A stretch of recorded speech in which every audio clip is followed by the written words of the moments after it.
Hello मेरे CMA के बच्चों, कैसे हो बच्चे। इस वीडियो में मैं आप लोग का CMA intermediate corporate accounting and auditing का एमसीक्यू बैंक सॉल्व करने वाला हूं। तो ये वाला आप करके जाओ, आपके एग्जाम में बहुत अच्छा रहेगा, ठीक है ना।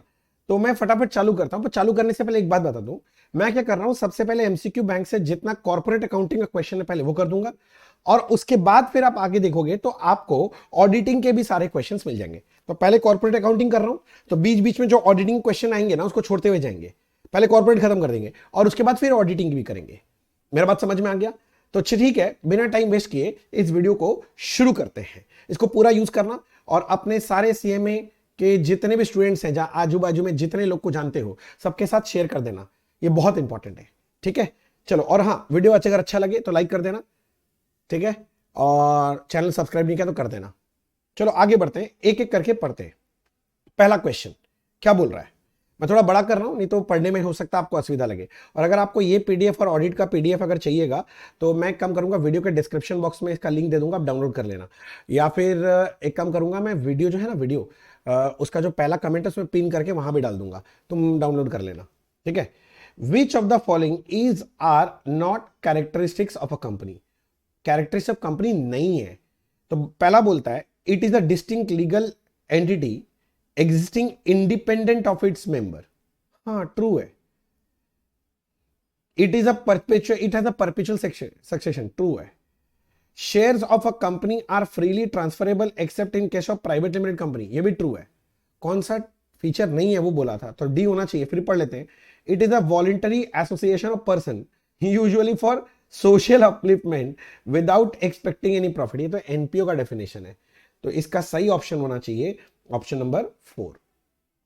आगे पढ़ता हूं मैं, which of the following is or are important feature of company. कौन सा फीचर है इस बार पूछा है, यहां पूछा था नॉट, यहां कौन सा है। तो पढ़ते हैं, accounting process is highly regulated and guided by pronouncement, नहीं। Constituent of periodical accounts, income statement, balance sheet are specified by law. हमको नहीं समझ में आ रहा है भैया, समझे नहीं, इसमें क्या पूछा था, कौन सा फीचर है। तो पहला वाला तो फीचर है, accounting process is highly regulated and guided by pronouncement. हाँ, कंपनीज के अंदर सब कुछ एज पर कंपनीज एक्ट ही होता है, हाँ, तो ये ट्रू है, true. Constituent periodical accounts, that is income statement मतलब वही पीएल और balance sheet are specified by law, law जैसा बोलेगा वैसे फॉर्मेट बनेगा। हाँ, कंपनीज का वही है, schedule 3। Importance of compliance to prescribe rules and regulation is paramount, rule regulation follow करना ही पड़ेगा, हाँ। और एक है ऑल ऑफ दिस, तो कौन सा ऑप्शन सही लग रहा है, मुझे तो लग रहा है ऑल ऑफ दिस होना चाहिए, तो option number 4 all of this. ये थोड़ा थ्योरेटिकल क्वेश्चन था पहला दो, एक्चुअली लॉ बेस्ड क्वेश्चन था, ये अकाउंट्स बेस्ड बोल भी नहीं सकते। अगला, ठीक है, करना तो पड़ेगा, दिया institute. In India accounting in of a company form is guided by which of the following regulatory resources. Accounting करने के लिए क्या क्या यूज करते हैं, तो ना मैं एक बार ऑप्शन बिना देखे बोलता हूं, हम लोग कंपनीज एक्ट यूज करेंगे, अकाउंटिंग स्टैंडर्ड भी यूज करेंगे। तो देखें, कंपनीज एक्ट है, यस यूज करते हैं, कंपनी का rules yes, accounting standard yes, all of this. तो मेरे ख्याल से ऑप्शन नंबर 4 होना चाहिए, ऑल ऑफ दिस, ठीक है। Next, which of the following is not a statutory book of the company. कौन सा स्टैट्यूटरी बुक नहीं है। Register of investment held and their names, हाँ ये स्टैट्यूटरी बुक्स है, ये लोग पूछा नहीं है, ये तो है। एनुअल रिटर्न, हाँ। रजिस्टर ऑफ ऑफिसर, नहीं, रजिस्टर ऑफ ऑफिसर ऐसा कोई बुक नहीं है। आगे, register of share holdings of the director, yes ये बुक बनता है। तो कौन सा नहीं है, तो मुझे लगता है ऑप्शन नंबर 3 होना चाहिए, ठीक है। Next, which of the following is or are not feature of share, have the following feature है, not a feature of share. फिर बोलता है have the following feature, not a feature बोलना चाह रहा है, मैं समझ गया, नॉट अ फीचर, कौन सा फीचर नहीं है शेयर का। It represents the biggest unit of ownership, नहीं नहीं, पूरा कैपिटल का सबसे छोटा टुकड़ा को शेयर बोलते हैं, बिगेस्ट नहीं। तो पहला वाला ही है, ये फीचर नहीं है, तो जब आंसर मिल गया आगे पढ़ के फायदा ही नहीं है, क्योंकि शेयर क्या होता है याद है ना, it is smallest unit of capital, और यहां बोला बिगेस्ट, नहीं बिगेस्ट नहीं होता है, स्मॉलेस्ट होता है। In case of dash issue, the shares are offered to existing shareholder of the company without any consideration. Without any consideration तो वो बोनस शेयर होता है, प्राइवेट प्लेसमेंट नहीं, राइट इशू नहीं, बोनस इशू यस, हम लोग बोनस इशू करते हैं विदाउट एनी कंसिडरेशन। अच्छा, when share is issued at price equals to face value, मतलब issue price face value same है, मतलब इशूड एट पार का केस है। It is called issued at par. पहला ही ऑप्शन मिल गया मुझे, at par, option number A पहला ही मिल गया, दूसरा क्या पढ़ना। Provision relating to buyback of securities are contain in dash of companies act.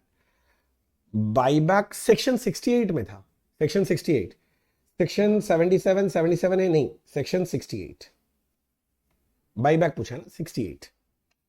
Next, buyback of equity share in any financial year should not exceed. Buyback कितने से ज्यादा नहीं हो सकता।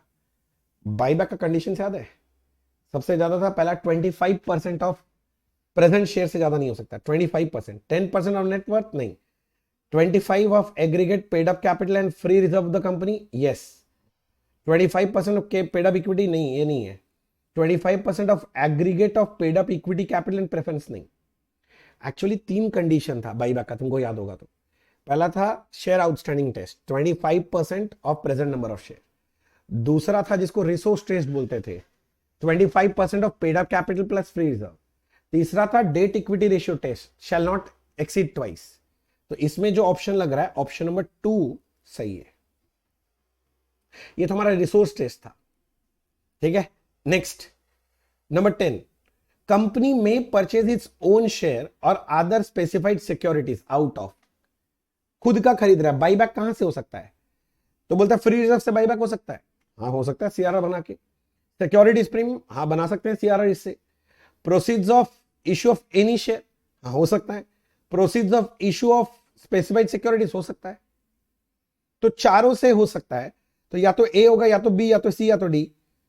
ए and C only, A B C only, A C D only नहीं, A और B और C और D. Option number D right लग रहा है, कोई चारों ऑप्शन सही है, चारों में से कुछ भी तरीका से तुम बाईबैक करा सकते हो। नेक्स्ट 11, सेक्शन 68 वापस बाईबैक का बात कर रहा है, of companies act provides that no buyback of any kind of share or other securities shall be made out of dash. Buyback किससे नहीं कर सकते, securities premium balance as it stood before buyback नहीं हो सकता है।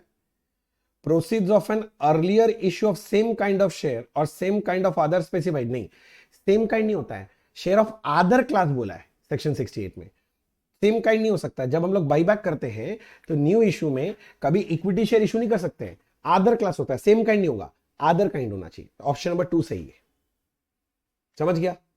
अच्छा, नेक्स्ट है, for the purpose of calculating debt equity ratio which of the following debts are considered. देखो डेट सिक्योर्ड भी हो सकता है, अनसिक्योर्ड भी हो सकता है, लॉन्ग टर्म भी हो सकता है, शॉर्ट टर्म भी हो सकता है, यही है। पर इंस्टीट्यूट के क्वेश्चन फ्रेमिंग में हल्का सा डिफिकल्टी है, सिक्योर्ड होता है, अनसिक्योर्ड होता है। Current liabilities all the above, actually current liabilities नहीं होना चाहिए, ये ऑप्शन होना चाहिए था current मैच्योरिटीज of long term borings. मेरा बात समझा। अब इंस्टीट्यूट इसका ऑप्शन ऑल ऑफ दिस लगा रखा है, मेरे हिसाब से तो एक और ये दो होना चाहिए, होना नहीं चाहिए। हाँ current मैच्योरिटीज of long term borings बोलता तो हो जाता,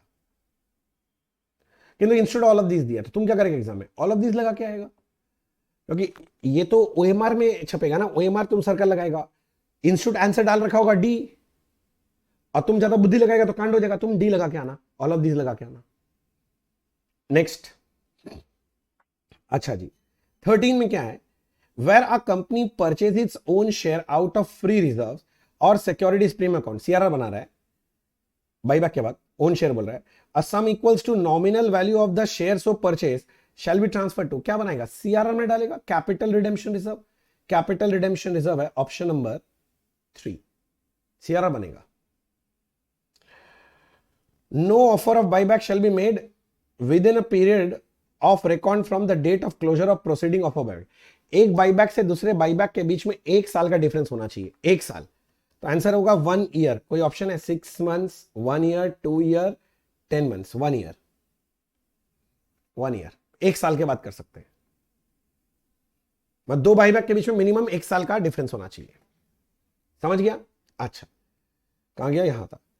फिर बोल रहा है equity share amounting to 2 lakh were bought back at a premium of 5% by issue of preference share amounting to 1 lakh at a premium of 10%।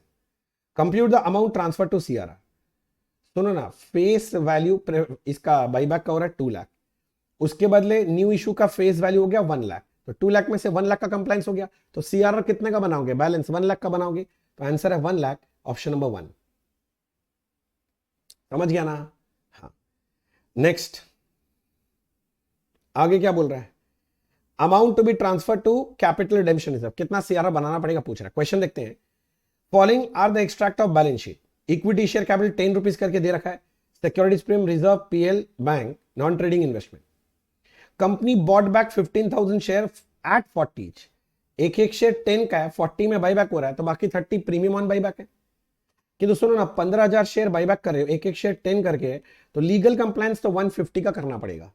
Legal compliance में या तो न्यू इश्यू का, न्यू इश्यू नहीं होगा तो पूरा सीआरआर बना देना। ये लोग बोले था transaction in respect of buyback was financed by sale of 2/3 of investment for 590। Investment बेचा है, बेचने तो हमको क्या करना है, वो लीगल कंप्लायंस का पार्ट तो नहीं है। लीगल कंप्लायंस में न्यू इश्यू आएगा और सीआरआर आएगा। बोले सीआरआर कितना बनाऊं? सब में न्यू इश्यू बोला है? नहीं बोला है। अगर मेरे को 1.5 लाख का कंप्लायंस करना है और आपका न्यू इश्यू 0 है, यानी पूरे 1.5 लाख का मुझे क्या बनाना पड़ेगा? सीआरआर। तो सीआरआर कितने का बनाना है? 1,50,000 का बनाना है। तो 16 का ऑप्शन आ जाना चाहिए, ऑप्शन नंबर डी या 4, 1,50,000। लॉजिक क्लियर हो गया? बस इतना ही काफी है। आगे क्या बोल रहा है उस पर भी देख लेते हैं। अगला क्वेश्चन पूछ रहा है compute the maximum limit up to which buyback is permitted financial year 2022-23।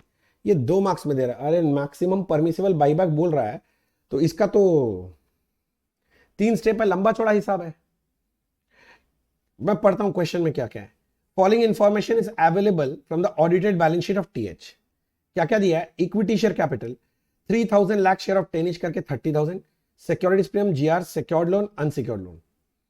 सुनो ना, 3 स्टेप होता है, मैं आपको याद दिलाता हूं। Step number 1, share outstanding test. 3,000 lakh share है, उसका 25% आप बाईबैक कर सकते हो। 3,000 का 25% बाईबैक कर सकते हो, that is 750 lakh share buyback कर सकते हो। कंडीशन नंबर 2 में बाईबैक कर सकते हैं, वो तुम्हारा पेड अप कैपिटल प्लस जितना भी फ्री रिजर्व है इसका 25% डिवाइडेड बाई बाईबैक प्राइस पर शेयर। पेड अप कैपिटल ये लोग दे रखा था इस क्वेश्चन में 30,000।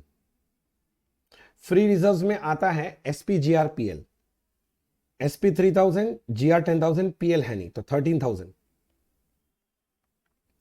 इसका 25% divided by buyback price. Buyback price था तुम्हारा, कुछ नहीं बोला, एक एक शेयर 10 करके, तो फेस वैल्यू में बाईबैक होगा। तो भैया 30,000 प्लस 13,000 इंटू 25% डिवाइड बाई 10, ये होता है 1075 लाख। और तीसरा था, याद करो, post buyback debt equity ratio maintain करना है twice.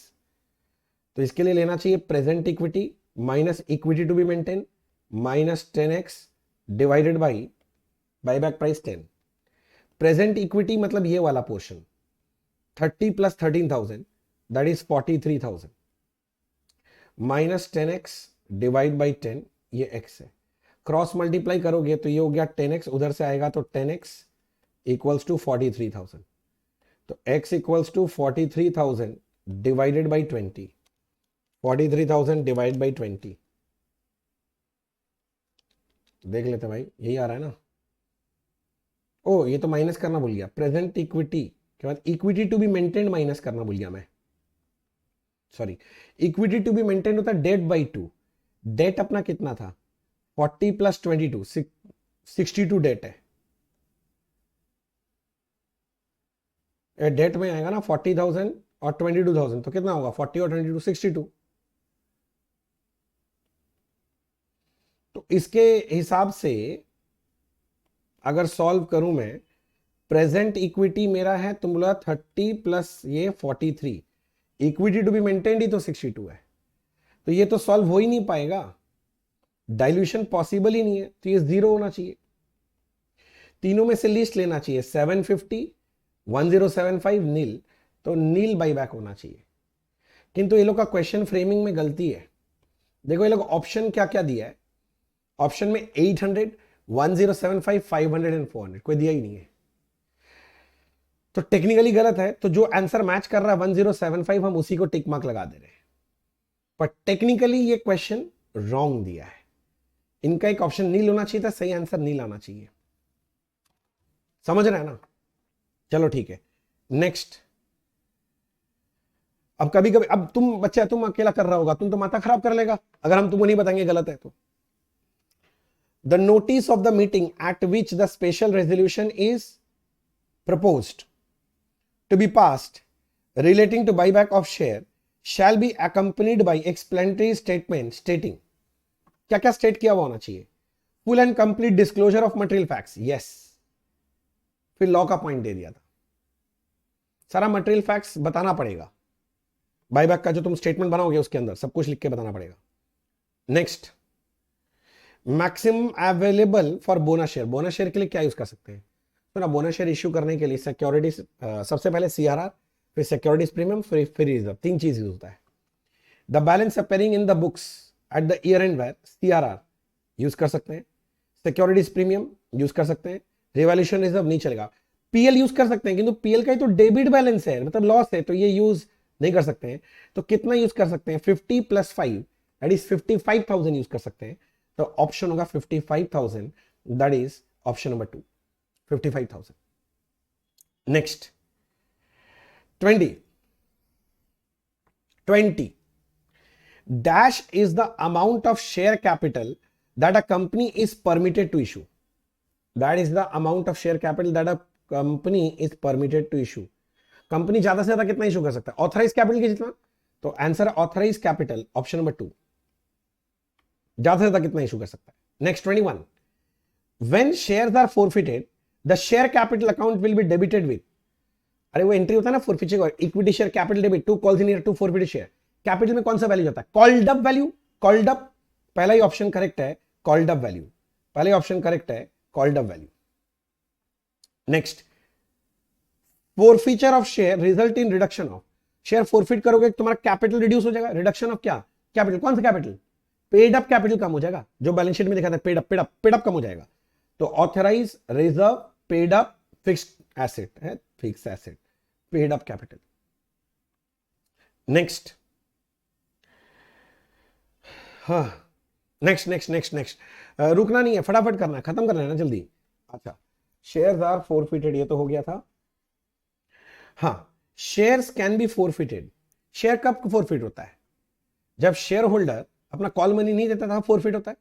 Failure to pay call money, ऐसा कोई ऑप्शन है, for failure to attend meeting, but failure to repay the loan, हाँ, non payment of call money, yes, option number 3 ना, ये option number 3 होगा।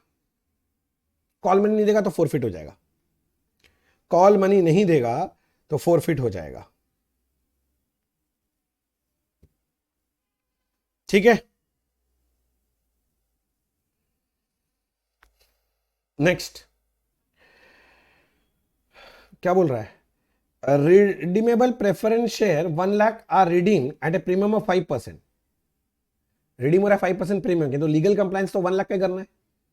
विच the fresh issue 40,000 is issued at par, 1 lakh में से 40,000 fresh issue, 60 का CRR बनाना पड़ेगा। What amount should be transfer to CRR, तो 60,000, कौन सा ऑप्शन है, 40, 1 लाख 5, 65 नहीं 60, ऑप्शन नंबर डी सही है, 60,000, ठीक है। Next, the financial statement of company shall be in the form provided in, financial statement company का किसके हिसाब से बनता है, शेड्यूल 3 के हिसाब से बनता है। शेड्यूल 3 का पार्ट ए में बैलेंस शीट है, पार्ट 1 में, और पार्ट 2 में क्या होता है, पीएल का फॉर्मेट है। हाँ, तो शेड्यूल 3 होना चाहिए ऑप्शन, शेड्यूल 4 नहीं, शेड्यूल 3 यस, शेड्यूल 5 भी नहीं होगा, शेड्यूल 6 भी नहीं होगा, वो पुराना कंपनीज एक्ट में शेड्यूल 6 था, यहां शेड्यूल 3 है। फिर बोलता part 1 of schedule 3 of companies act 13 gives, part 1 of schedule 3 में क्या है, बैलेंस शीट का फॉर्मेट है, very good. Format of PL ये पार्ट 2 में, general instruction for preparation of PL नहीं, format of balance sheet yes, ये format of balance sheet, comparative statement नहीं, बैलेंस शीट, यहां तक ठीक है। आगे बढ़ते हैं। नेक्स्ट क्वेश्चन 27 बोलता है where the company covered under section 135, और सेक्शन 135 कंपनी है, of companies act 2013 which of the following shall be disclose with regard to CSR activity. क्या क्या डिस्क्लोजर चाहिए, ऑडिट का क्वेश्चन है। चलो बता देता हूं ये वाला। अमाउंट ऑफ एक्सपेंडिचर इनकर्ड, बोलना पड़ेगा सीएसआर एक्टिविटी में कितना खर्चा किया है। Shortfall eight the end of the year, ये भी बताना पड़ेगा। शॉर्टफॉल एट द एंड, एक ही ऑप्शन दो बार लिखा है, हाँ तो ये भी सही है। फिर बोलता ऑल ऑफ दीज, हाँ तो ऑल ऑफ दीज लगा दो, ऑल ऑफ दीज सही ऑप्शन है। अब एक ही ऑप्शन दो बार लिख दिया, मैं क्या करूं। Next, which of the following is or are not a criteria to classify a liability as current liability. कौन सा क्राइटेरिया नहीं है, कौन सा क्राइटेरिया नहीं है, पढ़ रहे हैं। It is expected to be settle in companies normal operating cycle, ये करंट आइटम होता है। It is held primarily not for the purpose of being traded, नहीं ये ट्रेडिंग का पर्पस के लिए नहीं होना चाहिए। It is due to be settled within 12 months after the reporting date, नहीं 12 मंथ्स आफ्टर रिपोर्टिंग तो नॉन करेंट हो जाएगा, तो नॉट पूछा था तो ये होना चाहिए ऑप्शन नंबर 3। आगे पढ़ के भी क्या करेंगे, मिल गया था ऑप्शन, समझ में आ रहा है। अच्छा, what are the major types of financial statement prepare by entities. Generally entity लोग क्या क्या बनाता है, स्टेटमेंट ऑफ फाइनेंशियल परफॉर्मेंस और इनकम स्टेटमेंट, हाँ पीएल बनाता है, करेक्ट है। Statement of financial state of affairs और बैलेंस शीट, हाँ बनता है। Statement of changes in financial position बनता है। Statement of inflow and outflow of cash, cash flow statement बनता है। तो मेरे ख्याल से ऑप्शन नंबर ए ही सही है। अब देखो ना, इसके अंदर पहला बोलता है trial balance, trial balance financial statement का पार्ट नहीं है, ठीक है ना। या fund flow statement, fund flow statement नहीं है, कैश फ्लो स्टेटमेंट पार्ट है। और यहां पर क्या दिया था, cash book, cash book financial statement का पार्ट नहीं है, वो डे बुक है। तो ऑप्शन नंबर ए सही है, यहां तक ठीक है। अब 30 देख रहे हैं, ये फाइनल अकाउंट्स का चैप्टर का ही है। If the turnover of the company is less than 100 crore, 100 crore से कम है, the figures appearing in the financial statement can be rounded off to the nearest. तो आप 1000 में कर सकते हो, 10,000 में कर सकते हो, लाख में कर सकते हो, मिलियन में कर सकते हो, बस यही तो ऑप्शन है। नियरेस्ट 100 ना, nearest 100 and 1000, nearest 100,000 lakh million thereof to the nearest 100,000 lakh million और decimal thereof। Option number D सही लग रहा है मेरे को, ऑप्शन नंबर डी। चलो अगला में देखते हैं 31, under which heading deferred tax liability appear in balance sheet. Non current liability head में आता है, करेंट लाइबिलिटी नहीं, non current liability, non current liability में आता है डेफर्ड टैक्स लाइबिलिटी। पहले लॉन्ग टर्म बोरिंग्स आता है, फिर डेफर्ड टैक्स लाइबिलिटी आता है, याद है। हाँ, next, an asset shall be classified as current. Asset current कब होगा, ठीक है। It is held primarily for the purpose of being traded, yes current है। It is not possible to classify such asset non current, नहीं ये कोई बात नहीं है। It or the asset normal operating cycle can not be defined, can be defined होना चाहिए। All of the above नहीं, तो मुझे लग रहा है ऑप्शन नंबर 1 सही लग रहा है। ऑल ऑफ द अबव देने का मतलब थोड़ी ना सारा ऑल ऑफ द अबव हो जाएगा, ना लाइक, ठीक है ना। 32 का पहले ही लग रहा है, यहां तक ठीक है। आगे बढ़ते हैं। A liability shall be classified as current when it satisfies any of the following criteria. A liability shall be classified as current when it satisfies any of the following criteria. अच्छा, कौन सा क्राइटेरिया फुलफिल करने से? It is expected to be settled in company's normal cycle. Yes. It is due to be settled within 12 months after the reporting date. क्या लग रहा है? A liability shall be classified current when it satisfies any of the following criteria. It is due to be settled within 12 months after reporting date. हाँ, reporting date बोला है, sorry, reporting date से अगले 12 महीने के अंदर, हाँ true.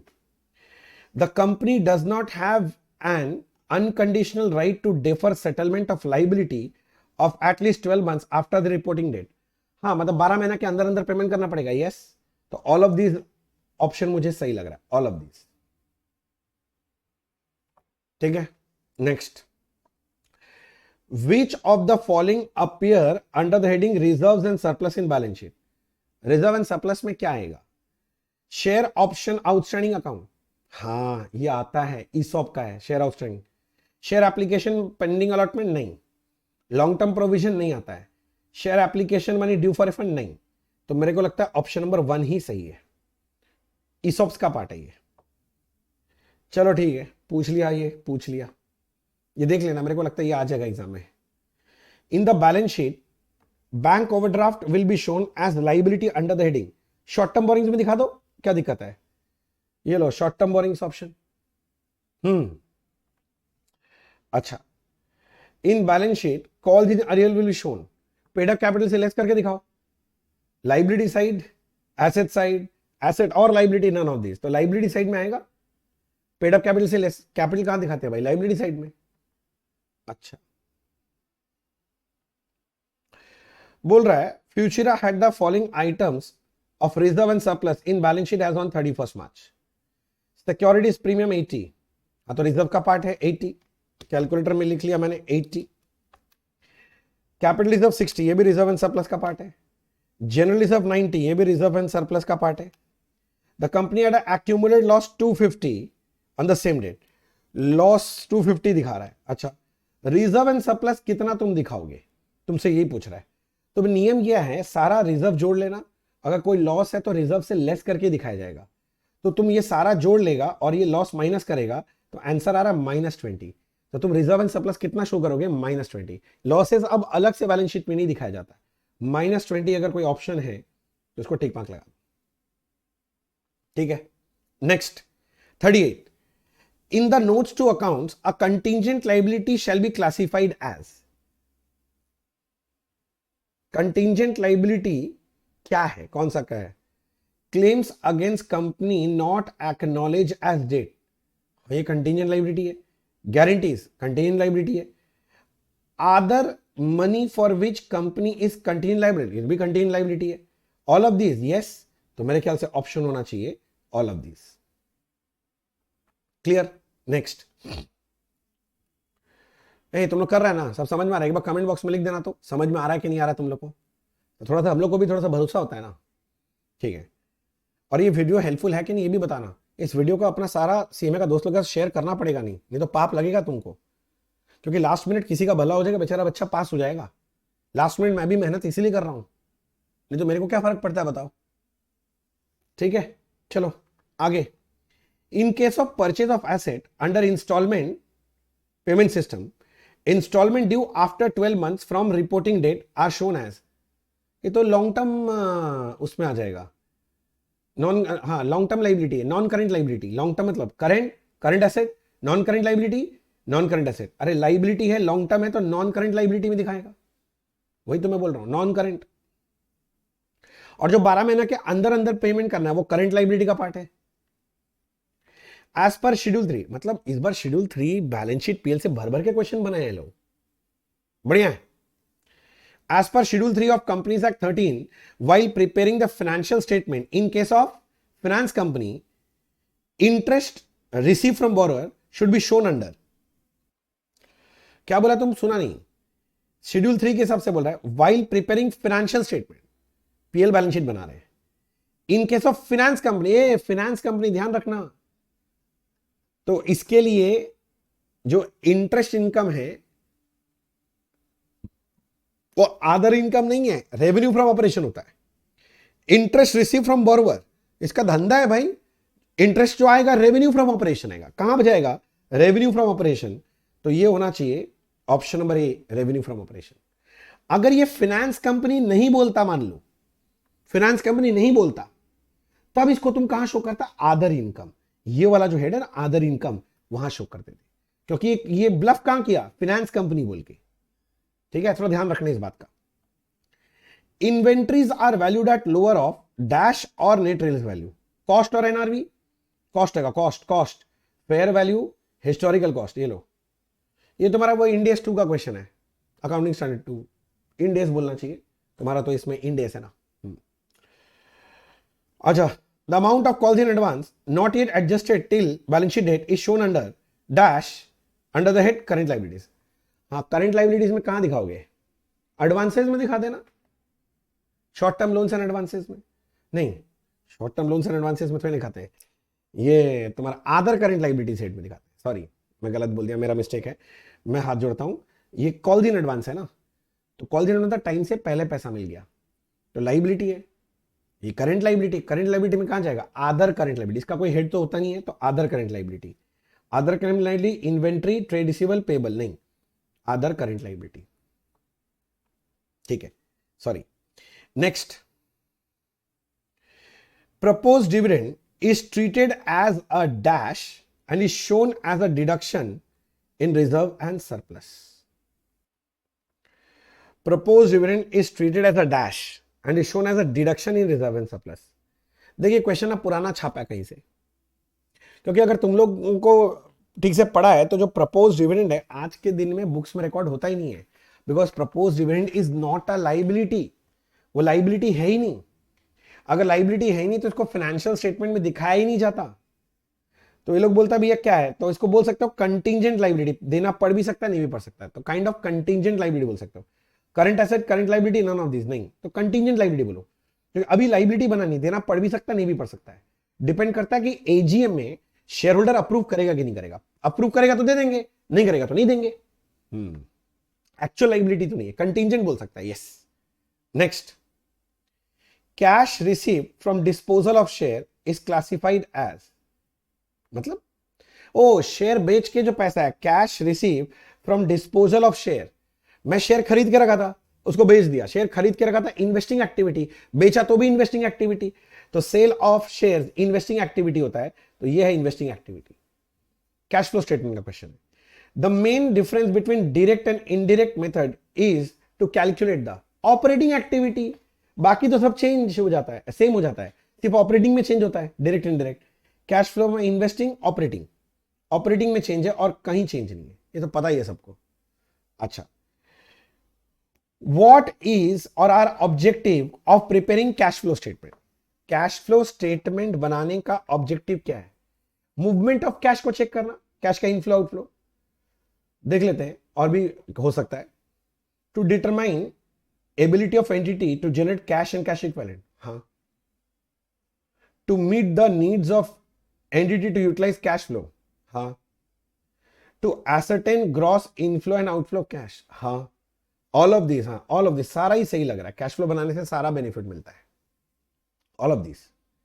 Next, when company purchase its own share it records a, खुद का अगर शेयर अगर परचेज कर रहा है, बाई बैक, रिडेम्पशन, आउटफ्लो होता है, और ये फाइनेंसिंग एक्टिविटी में आता है।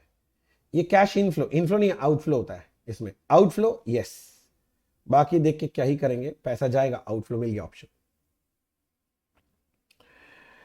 A cash flow statement begins with, cash flow statement start कहां से होता है?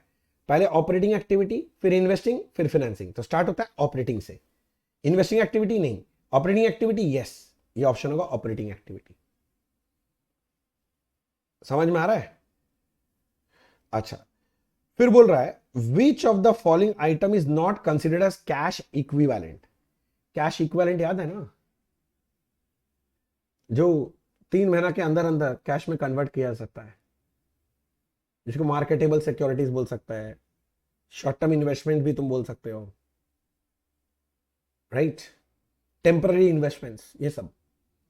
और बोला नॉट अ कैश, कौन सा नहीं है? पहला में ऑप्शन ही नहीं दिया, दूसरा बोलता है short term deposits in bank, bill receivable, commercial paper. कौन सा not considered as cash equivalent, कौन सा कैश इक्विवेलेंट नहीं है? तो ये बिल रिसीवेबल होना चाहिए। अभी पहला ऑप्शन दिया ही नहीं है, मैं क्या करूं? तो बिल रिसीवेबल अपना कैश इक्विवेलेंट नहीं होता है, वो तो करंट एसेट का पार्ट है Munna. Next, which of the following is a example of non cash expense? Non cash, depreciation पहला ही मिल गया, वेजेस तो कैश एक्सपेंस होता है, तो आगे पढ़ने का जरूरत ही नहीं है। समझ रहे हैं ना? अच्छा, इफ नेट ऑपरेटिंग प्रॉफिट 90 है, operating profit, and debtors have decrease by 20,000 during the year, तो कैश फ्रॉम ऑपरेशन कितना हो जाएगा तुमको बोल रहा है। सुना, डेटर मतलब हो गया करंट एसेट। करंट एसेट अगर डिक्रीज होता है तो कैश का इनफ्लो का कैश बढ़ेगा, तो 20,000 ऐड हो जाएगा ऑपरेटिंग प्रॉफिट के साथ, तो 90 के साथ 20 ऐड हो जाएगा। ये भाई तुम लोग को याद है ना कि करंट एसेट अगर इंक्रीज होता है तो कैश का आउटफ्लो होता है, करंट एसेट अगर डिक्रीज होता है तो कैश का इनफ्लो। ये तो डिक्रीज हुआ है ना, इनफ्लो ऐड हो जाएगा, तो 90 प्लस 20 कितना हो जाएगा, 1,10,000। ऐसा ऑप्शन है, हाँ, option number 2 1,10,000। Next, increase of bill receivable by 30,000 results in. A bill receivable, ये तो करंट एसेट है, इंक्रीज होगा तो आउटफ्लो हो जाएगा, माइनस करना पड़ेगा 30,000, outflow outflow. Decrease in cash, ये तो पहले ही आ गया आउटफ्लो, डिक्रीज इन कैश, 30,000 से डिक्रीज कर देना। अच्छा, marketable securities are treated as dash in cash flow statement. Cash equivalent, अभी तो बात कर रहे थे कैश इक्विवेलेंट होता है, कैश इक्विवेलेंट नहीं, ये कैश इक्विवेलेंट है। कैश बैलेंस और बैंक बैलेंस को कैश ट्रीट किया जाता है और ये कैश इक्विवेलेंट है, और इसका अलग अलग नाम होता है। मैंने बोला था ना, इसको कभी कभी मार्केटेबल सिक्योरिटीज, कभी कभी टेम्पररी इन्वेस्टमेंट, कभी कभी शॉर्ट टर्म इन्वेस्टमेंट नाम से देता है एग्जाम में। ठीक है, मेरे साथ अगर कैश फ्लो किया तो ये सब चीज पता होगा। नेक्स्ट नेक्स्ट नेक्स्ट, ये तो हो गया। An example of cash flow from financing activity is payment of dividend, हाँ फाइनेंसिंग है। रिसिप्ट ऑफ डिविडेंड नहीं, ये इन्वेस्टिंग होता है। Cash receive from customer operating है। Purchase of fix asset investing है। तो कौन सा फाइनेंसिंग है, पेमेंट ऑफ डिविडेंड। ये सारा क्वेश्चन कैश फ्लो से पूछ रहा है अभी। चलो बढ़िया। Which of the following is a source of cash, which of the following is a source of cash. Cash का सोर्स कौन सा बनना, कहां से कैश आएगा। कैश डिपॉजिटेड इनटू बैंक, अच्छा। कैश विदड्रॉन फ्रॉम बैंक, अच्छा। Sale of goods costing 20 for 15। मेरे पास कैश था, मैंने बैंक में जमा किया, कोई नया कैश तो नहीं आया। बैंक से कैश निकाला, कोई नया कैश नहीं आया, किंतु तो माल बेच के पैसा, ये तो कैश आया। Depreciation charge, depreciation non cash ही है। तो ऑप्शन नंबर 3 बोला कौन सा सोर्स ऑफ कैश है, कैश कहां से आएगा, ऑप्शन नंबर 3। जब माल बेचेंगे तो पैसा आएगा। अच्छा, बोलता है नेक्स्ट है, interest on long term borrowings is an expense relating to. Interest on long term borrowings, loan लिया था, फाइनेंसिंग एक्टिविटी, उस पर इंटरेस्ट पे क्या, ये भी फाइनेंसिंग एक्टिविटी, इन्वेस्टिंग नहीं, ऑपरेटिंग नहीं, फाइनेंसिंग, यस ये फाइनेंसिंग एक्टिविटी है। ऑल ऑफ दिस तो हो ही नहीं सकता। अच्छा, फिर बोलता है a company receive dividend of ₹1,00,000 on it's investment in other company share. ठीक है, तो अगर नॉर्मल कंपनी को कोई इंटरेस्ट का इनकम आता है तो वो इन्वेस्टिंग एक्टिविटी है, लेकिन अगर फाइनेंसिंग कंपनी कोई है, फाइनेंस रिलेटेड कंपनी है, तो उसके लिए ऑपरेटिंग है। In case of finance company it will be classified, ओ फाइनेंस कंपनी बोल दिया, तो फाइनेंस के लिए तो धंधा है, मतलब ऑपरेटिंग एक्टिविटी है, इन्वेस्टिंग नहीं होगा, ऑपरेटिंग यस। तो ये होना चाहिए cash flow from operating activity, cash flow from operating activity. ठीक है, फाइनेंसिंग होगा नहीं, नन तो हो नहीं सकता। Next, advance receive from customer is classified at, customer से पैसा मिला है ना, बस ऑपरेटिंग एक्टिविटी है। कस्टमर डेटा से रिलेटेड है, ऑपरेटिंग। इन्वेस्टिंग ऑपरेटिंग, मेरे ख्याल से ऑप्शन नंबर 2 ऑपरेटिंग एक्टिविटी हो जाना चाहिए।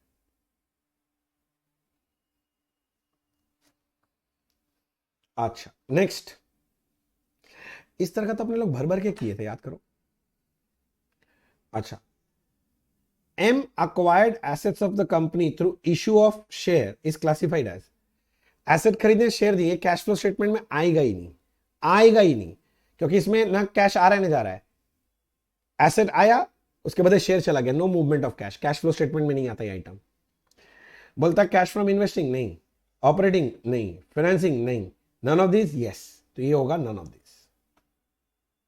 नेक्स्ट, ये सब ये तो तुम भी कर ले रहा होगा मेरे ख्याल से, मेरे से पहले ही कर रहा होगा, कोई दिक्कत ही नहीं है। आगे बढ़े, चलो। A limited paid advance tax amounting 365 का एडवांस टैक्स दिया है, out of which 15,000 is relating to short term capital gain on sale of securities. सुना, ये जो 15,000 है ना, जो कैपिटल गेन टैक्स है, ये तो इन्वेस्टिंग एक्टिविटी का पार्ट है, कि तो बाकी का जो एडवांस टैक्स है वो तो ऑपरेटिंग एक्टिविटी है। How will A limited report payment of advance tax in इस कैश फ्लो? सिर्फ एडवांस टैक्स का बात कर रहा है, मतलब कैपिटल गेन टैक्स का बात नहीं कर रहा है, सिर्फ एडवांस टैक्स कहां जाएगा? तो वो ऑपरेटिंग एक्टिविटी है, वो टैक्स पेड का पार्ट है। कितना सारा सम किया याद करो, उसमें मैं ये सब कराया हूं, पूरा डिटेल में समझाया हूं ये सब। अच्छा 60 हो गया, 61, इसलिए बोलता हूं कॉन्सेप्चुअली समझना है। तुम लोग एडलेस एडलेस करना चाह रहा था, मैं पूरा लॉजिक कर रहा था, याद है? Cash flow from operating activity 550 negative है, ब्रैकेट मतलब नेगेटिव है। Cash from investing 1250 negative. Cash from financing 1750। Determine changes होगा, चेंजेड क्या होता है, डी नहीं होगा, ये डी नहीं आएगा। Changes in cash and cash equivalent, net कर लो ना यार। अरे नेट इंक्रीज और decrease in cash and cash equivalent, तो ये होगा तुम्हारा 1750 में से 1250 माइनस होगा और 550 माइनस होगा, -50 आंसर होना चाहिए, -50। Decrease in cash and cash equivalent by 50 lakh, तो मिल तो गया -50। डिक्रीज मतलब ही तो माइनस। आगे देख के क्या करोगे, पढ़ना पढ़ लो, ऑप्शन तुम्हारे पास बहुत टाइम है, कर लो। Next, the method of for presenting net cash provided by operating activity.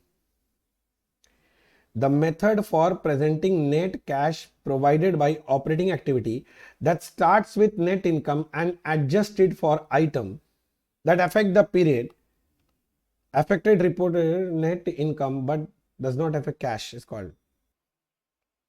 तुम समझा? घुमा के बोल रहा है, क्या बोल रहा है?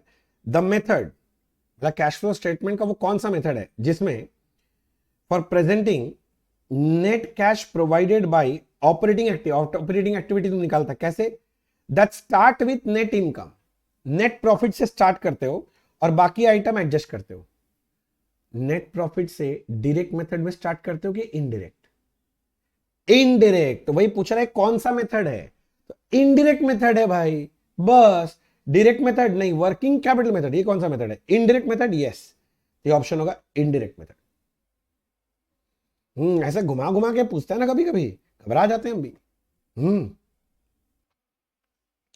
बोल रहा है x limited purchase machinery 10 lakh, machinery fix asset investing activity का पार्ट है। इशूइंग अ चेक 250, मतलब कैश का आउटफ्लो है 250 एंड 10% डिबेंचर 750। तो ना 10 लाख में से जो 750 उसके बदले तो डिबेंचर इशू है, वो कैश फ्लो में आएगा नहीं, किंतु जो 250 जिसके पास कैश है वो जाएगा। और वो कौन सा एक्टिविटी में जाएगा? इन्वेस्टिंग एक्टिविटी, तो इन्वेस्टिंग एक्टिविटी में 250 दिखाना चाहिए। तो कौन सा ऑप्शन है? आउटफ्लो अंडर इन्वेस्टिंग एक्टिविटी 250, ये ऑप्शन है। तुमको समझा दिया, ऑप्शन तुम बैठ के पढ़ते रहो, तुमको ज्यादा पढ़ना है तो। अच्छा अगला क्या बोल रहा है? 64 में पहुंच गया, करते करते पता ही नहीं चला 60 के ऊपर हो गया। चलो अच्छा जा रहा है, तुम लोग समझ कर रहे हैं ना? प्लीज एक बार कमेंट बॉक्स में लिख दो हाँ भैया सब ठीक है। एक बार लाइक कर दो, अभी तक नहीं किया, चैनल को सब्सक्राइब नहीं किया तो कर दो प्लीज, ठीक है? और इस वीडियो को सारे दोस्तों का शेयर करना, तो पाप लगे, मैं बता रहा हूं, लास्ट मिनट में किसी का भला होगा ना, दुआ लगेगा तुमको भी। From the following information presented by P limited ascertain the net realisable value of stock. अच्छा स्टॉक का नेट रियलाइजेबल वैल्यू पूछ रहा है। अच्छा। Cost price of certain stock amounted to 60, cost price है। Being obsolete, it can be used for production purpose after incurring 10,000 for modification. Modification का खर्चा है 10,000, खर्चा करके यूज कर सकते हैं। The same could be used as raw material for an existing product. The purchase price of the same amounts to 40. तो क्या बोला है कि मेरे पास एक सामान है जिसका कॉस्ट प्राइस तो 60 था, उस पर अगर 10,000 और खर्चा करके यूज कर सकते हैं, किंतु उसी को बोल रहा है as the raw material use कर सकते हैं एक और प्रोडक्ट में, और परचेज, और जब नया प्रोडक्ट के लिए अगर हम परचेज करने जाएं तो वो 40,000 में खरीद सकते हैं। तो इसका मतलब इस प्रोडक्ट को बाजार से कितने में आज खरीद सकते हैं? 40 में। इन शॉर्ट अगर हमको बेचना है तो हम कितने में बेच सकते हैं? 40 में। तो नेट रियलाइजेबल वैल्यू इसको बेच के कितना मिल सकता है? 40। आंसर होना चाहिए 40,000। 40,000 ऑप्शन नंबर 2, बस easy. Next, objective of bank book keeping system is or are. Bank जो बुक कीपिंग करता है उसका ऑब्जेक्टिव क्या है? बैंकिंग कंपनी से क्वेश्चन पूछ रहा, थ्योरेटिकल, वो भी नालायक। To keep up to date detail ledger, हाँ। To balance trial balance everyday, हाँ एवरीडे बनता ट्रायल बैलेंस हो क्या? To keep all control accounts in agreement with detail ledger, yes. All of this, yes. तो मेरे ख्याल से ऑप्शन होना चाहिए all of this. Next, which of the following is or are not subsidiary ledger of banking company? कौन सा banking company का subsidiary laser नहीं है? क्या क्या घटिया घटिया क्वेश्चन, ये सब पूछेगा तो मजा आ जाएगा। Demand draft, telegraphic transfer, mail transfer, issued on branch and agencies है, ये होता है। Demand draft, telegraphic transfer, mail transfer receive from branches and agencies है। ये तो सेम ही कॉपी पेस्ट कर दिया नालायक लोग। लेटर ऑफ इंडेमनिटी और letter of credit, letter of credit तो होता है, नॉट पूछा था ना, कौन सा सब्सिडरी लेजर नहीं है, तो लेटर ऑफ इंडेमनिटी बोल के ऐसा कोई लेजर मैंने नहीं देखा, तो लेटर ऑफ इंडेमनिटी। एक्चुअली ये लेटर ऑफ इंडेमनिटी वो सब आता है इंश्योरेंस में, बैंक में कहां है। चलो next, some of the common purpose are of a bank statistical books are, statistical books का पर्पस क्या है? To record average balance in loan and advances, हाँ। टू रिकॉर्ड डिपॉजिट्स, ठीक है ना, to record deposits receive and amount paid out each month in various department, हाँ। To record average balance of asset, ये कौन record करता है? Both 1 and 2, हाँ 1 and 2 सही है, 3 सही नहीं है, तो both 1 and 2, option number 4। Next, dash is equals to amount of bill into rate of discount into unexpired period, ये होता है rebate on bill, rebate on bill discounted, पहला ही ऑप्शन है rebate on bill discounted. Rebate on bill discounted का sum भी आ सकता है एग्जाम में। चलो आगे बढ़ते हैं, आगे आगे, अभी बहुत सारा बाकी है, अभी करना है। टोटल 2 घंटा लगेगा मेरे को लग रहा है सारा एमसीक्यू करने में, थोड़ा ज्यादा भी लग सकता है।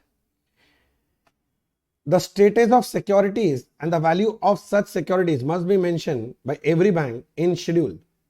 सिक्योरिटीज मतलब इन्वेस्टमेंट, इन्वेस्टमेंट का कौन सा शेड्यूल होता है?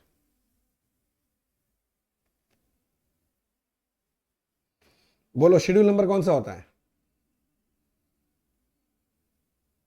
शेड्यूल नंबर इन्वेस्टमेंट का वही पूछा ना। The status of securities and the value of such securities must be mention, कहां पर दिखाते हैं?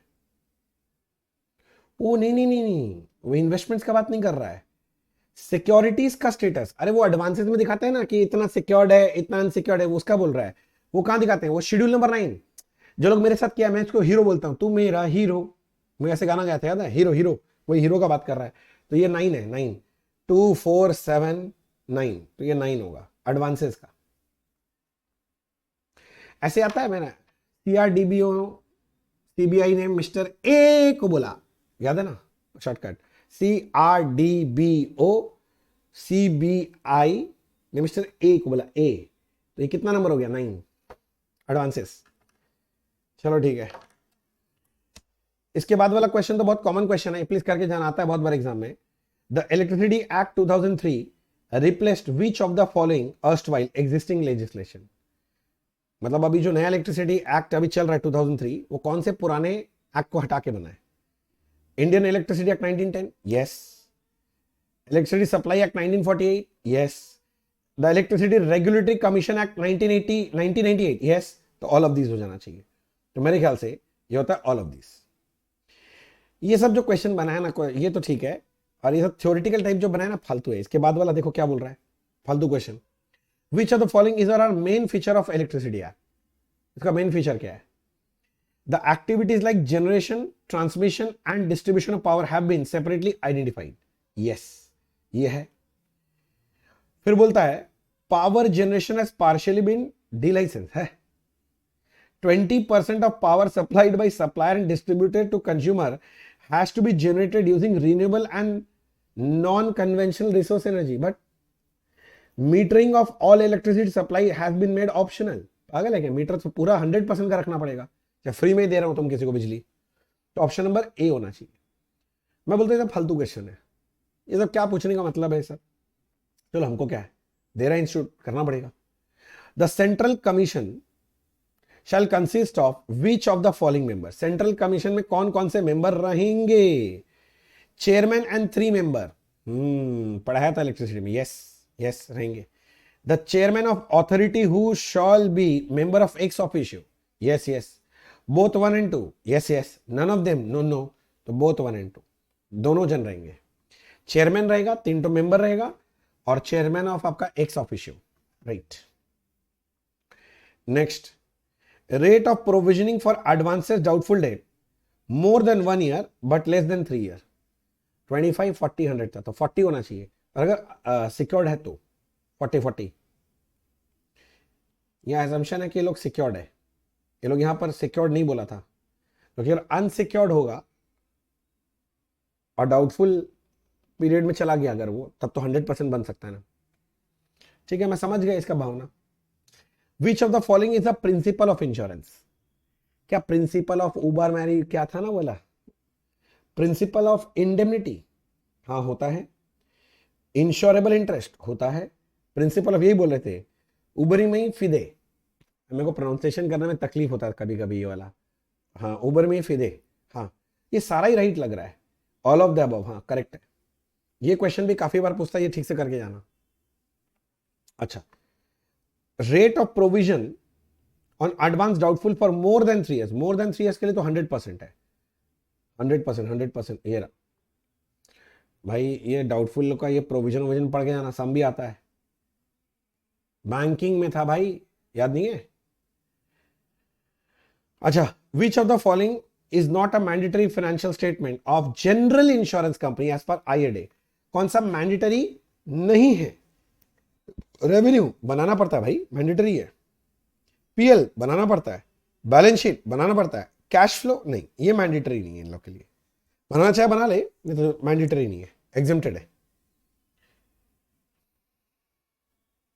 अच्छा, बोलता for marine insurance. A marine insurance है, तुमको याद है ना वो URR, unexpired risk reserve, marine का 100% था, फायर और अदर लोग का क्या था 50%, याद है ना? ठीक है। प्रीमिया करेक्ट, प्रीमियम मतलब premium. Insured other than insurance company in respect of policies issued 45 crore, तो डायरेक्ट है 45। Other insurance company in respect of risk undertaken, और दूसरे इंश्योरेंस कंपनी से मिला है 17.5 का, ठीक है। प्रीमियम पेड और पेबल, अरे वो जो किसी और को दे देते हैं ना, हम लोग का लिमिट ऊपर होने से 16.75, ये तो माइनस होना चाहिए 16.75, तो प्रीमियम होता है 45.75 का। क्वेश्चन है compute the closing balance of unexpired risk reserve. Unexpired risk reserve premium का बनता है 100%, 100% हो जाएगा 45.75।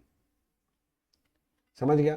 ऑप्शन कौन सा है? Option number B, 45.75। Clear? Insurance से पूछ लिया, जनरल इंश्योरेंस से क्या किया जा सकता है? कुछ भी नहीं किया जा सकता। Dash is the reserve which should be created by insurer towards losses which might arise due to entirely unexpected set of events and not for any specific known purpose। Sudden कुछ भी हो जाए उसके वजह से, उसको वो लोग क्या नाम दिया था? Catastrophic reserve. अगर पढ़ा होगा ठीक से तो उसमें है कैटास्ट्रोफिक रिजर्व बनाने बोला जाता है उन लोग को। रेवेन्यू अकाउंट के नीचे बनता है, याद है ना? ओके, जनरल रिजर्व नहीं, कैटास्ट्रोफिक ये तो मिल गया। Catastrophic reserve yes, revenue reserve नहीं, सरप्लस नहीं, तो आंसर है कैटास्ट्रोफिक रिजर्व। याद कर लो अगर नहीं पता है तो। अच्छा, डेट ऑफ बिल है 15 जनवरी 23, पीरियड है 5 मंथ्स का, मतलब मैच्योरिटी 5 मंथ्स के बाद है। रेट ऑफ डिस्काउंट 8% है। Calculate rebate on bill discounted if accounting year ends on 31 मार्च। तो पहले तो मैच्योरिटी डेट पता करो। अगर 15/1/23 है, 5 मंथ्स का है, तो ये 15/6/23, 3 डेज ऑफ ग्रेस ऐड किया तो 18/6/23। तो 31 मार्च से 18/6 कितना होता है? मार्च के बाद होता है अप्रैल। अप्रैल में 30 डेज, अप्रैल। मई में कितना दिन है? मई में 31, और जून में 18 डेज। तो टोटल प्लस करेंगे तो 30 प्लस 31 प्लस 18, तो 79 डेज का इसके अंदर रिबेट है। बिल का अमाउंट कितना था रे? 79 डेज का। डेट ऑफ बिल है, पीरियड ऑफ बिल है 8%। ए भाई 79 डेज का मैं निकाल तो दूंगा, किंतु बिल का अमाउंट कहां दिया है?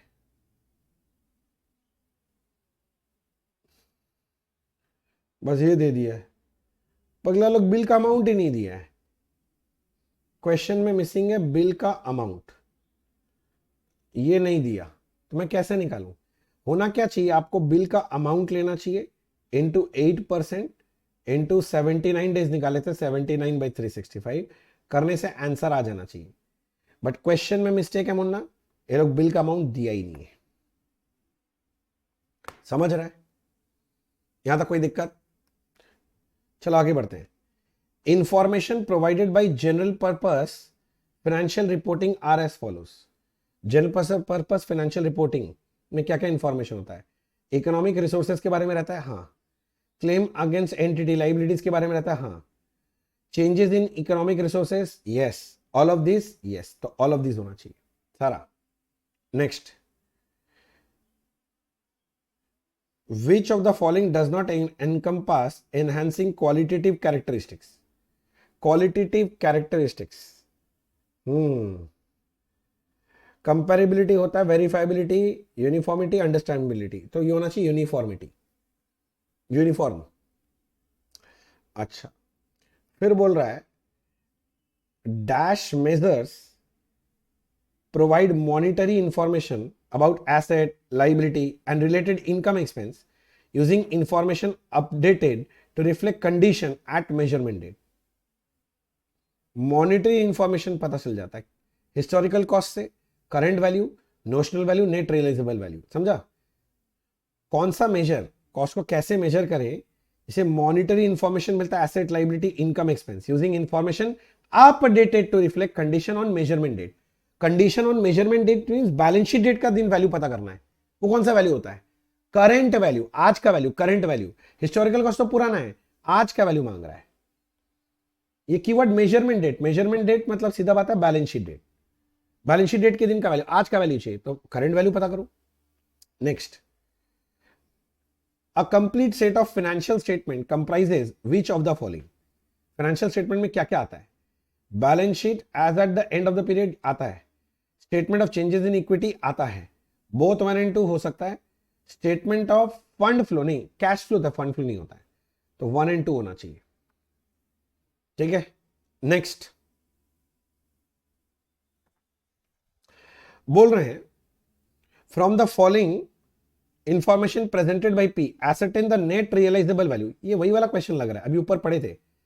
Cost price of certain stock amounting 60 being obsolete stock है, it can be used for production purpose after incurring 10,000 for modification. 10,000 और खर्चा करना पड़ेगा। The same could be used as raw material for existing product, the purchase price of the same amounts to 40। अभी तो कराया था यार, क्या एक्सप्लेन करूंगा, इसका आंसर 40 होना चाहिए, नेट रियलाइजेबल वैल्यू 40 हो जाना चाहिए।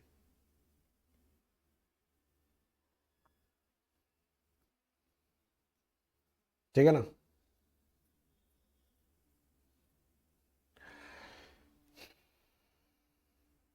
आगे चलें।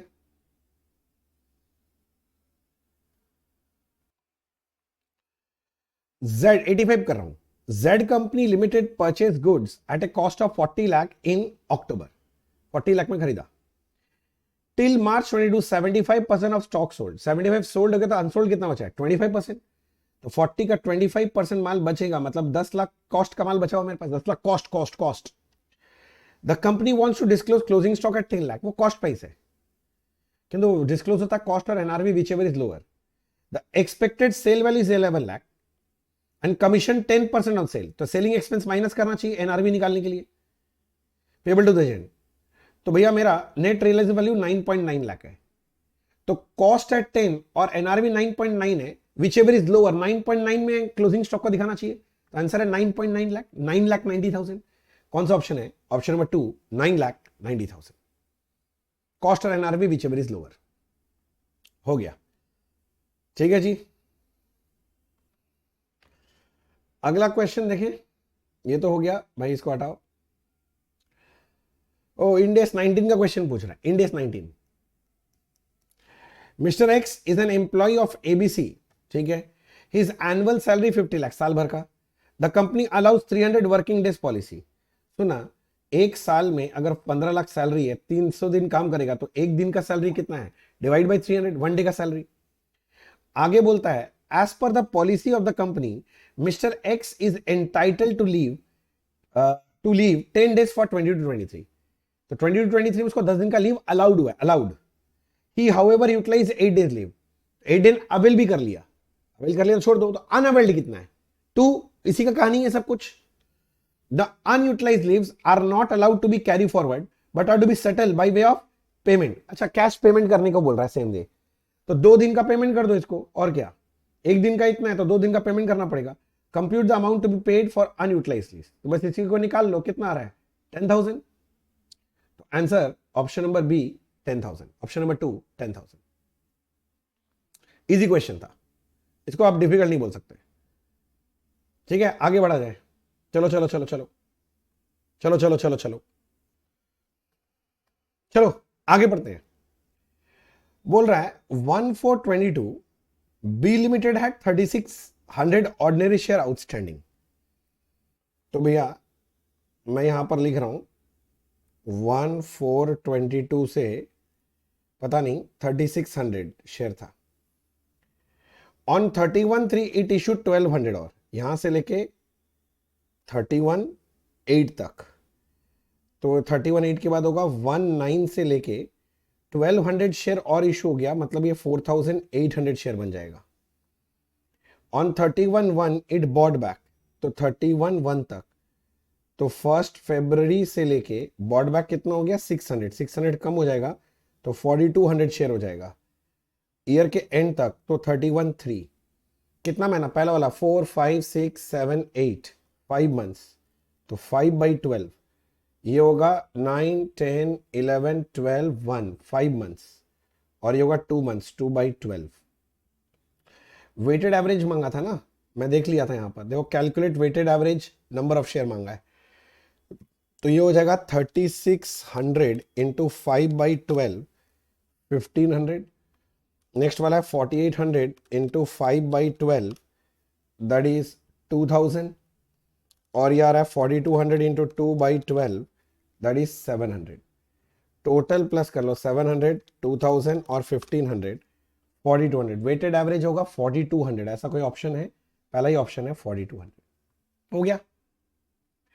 नेक्स्ट, सी लिमिटेड है 10 lakh ordinary share outstanding as on 1/4/22, year के बिगिनिंग में, मतलब पिछले साल का क्लोजिंग। ऑन 1/1/23 अगले साल, अच्छा मतलब पिछले साल का ही था, सॉरी पिछले साल मेरे पास 10 लाख शेयर था। इस साल के स्टार्टिंग में 2 ordinary shares bonus for each share outstanding on 31/12/22। 31/12/22 का जितना भी शेयर था उन लोगों को मिलेगा 2 शेयर फॉर एवरी शेयर। तो 10 लाख शेयर था तो 2 शेयर और मिलेगा, मतलब 20 लाख बोनस शेयर इशू हो जाएगा। प्रॉफिट लास्ट ईयर था 9 लाख और करंट ईयर का है 30 lakh. Calculate adjusted EPS for 21/22, readjust करके। तो सुनो ना, पिछले साल तो मेरे पास 9 लाख रुपए का प्रॉफिट था, पिछले साल का शेयर तो 10 लाख था, प्लस 20 लाख बोनस रीस्टेट करने के लिए कर देंगे, तो ये आंसर आएगा 0.3। तो रीस्टेटेड ईपीएस है 0.3। ठीक है। Next, an entity has an obligation to restore an asset for the damage in past। अच्छा, कुछ रेस्टोर करने का खर्चा करना है, और ये कब करना है, इसमें मिस्टेक था, ये 11/2020 को था, 14/2020 को, ये डेट मिसिंग था, आप लिख लेना। It has 20 lakh cash to pay on 31/3/22। 2021, 21/22, 2 साल बाद 20 लाख रुपया देना है। The entity considers that 15% is appropriate discount rate। ठीक है। The time value of money is considered material। Calculate amount to be provided।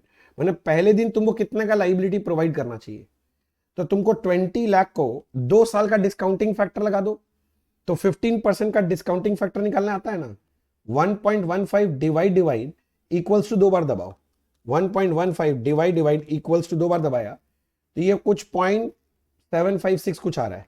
ये जो फिगर आ रहा है इसके साथ 20 लाख मल्टीप्लाई कर दो तो आज का प्रेजेंट वैल्यू आ रहा है 15.12,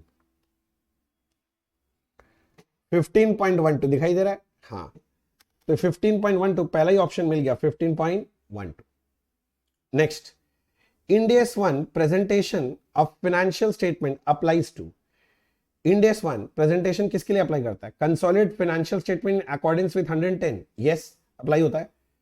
separate financial statement in accordance with Ind AS 27, separate, हाँ इसमें भी अप्लाई होता है। Both of the above, yes both में अप्लाई होता है। ऑल ऑफ दिस नहीं, बोथ दिया है तो बोथ ही कर दो। ऑल ऑफ दिस क्या है? ऑप्शन ही गलत दिया है, ऑल ऑफ दिस भी हो सकता है पर बोथ ही लगाओ। Which of the following is not a part of long term benefit? कौन सा लॉन्ग टर्म बेनिफिट नहीं है? Long term disability benefit, yes. Retirement benefit, profit sharing bonus, deferred remuneration. तो retirement benefit not a part बोला था ना, तो retirement benefit long term benefit में नहीं लेते, इसका तो अलग से ही बनाया हुआ है ना point. Ind AS two inventories does not apply to. Ind AS two किस पे अप्लाई नहीं होता है? फाइनेंशियल इंस्ट्रूमेंट्स पे अप्लाई नहीं होता है, करेक्ट है। बायोलॉजिकल एसेट पे नहीं होता, बायोलॉजिकल एसेट याद है ना, उस पर भी अप्लाई नहीं होता। बोथ 1 and 2, 1 but not 2, नहीं बोथ 1 and 2 दोनों पे अप्लाई नहीं होता है इंडेस to.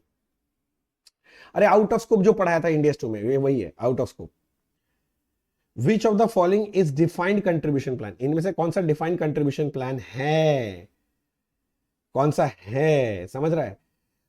Multi employer plan, yes. State plan, yes. Insured benefit, yes. तो आंसर क्या होगा? All of the above, all of the above. समझ में आ रहा है? अच्छा, बोलता ऑर्डिनरी शेयर 1 लाख है ऑफ ₹1 ईच, ठीक है। 10% प्रेफरेंस शेयर है 2 लाख का ऑफ ₹1, 2 लाख इंटू 1 2 लाख का है। प्रॉफिट आफ्टर टैक्स 10 लाख है, ईपीएस कितना बताओ? तो सुना, पैट अगर मेरा 10 लाख है, पैट अगर 10 लाख है तो इसमें से तुम पहले माइनस करेगा प्रेफरेंस डिविडेंड, 2 लाख का 10% 20,000। तो profit available for equity share holder आ गया 9,80,000। इसको डिवाइड कर दो तुम number of equity share 1 lakh से, आंसर आएगा ईपीएस है 9.8, ऑप्शन है 1, 9.8। इजी था ये तो। Expected sale value of stock 20 lakh है and commission 10% of sale, NRV कितना है? 20 में से 10% हटा दो तो 20 में से 10% जाएगा, कितना बचेगा? 18, एनआरवी 18 होगा। 12 लाख, 14 लाख, 16 लाख नहीं, 18 लाख। इजी है ये तो, 18 लाख। ऐसा क्वेश्चन है तो मजा आ जाएगा। अच्छा, 96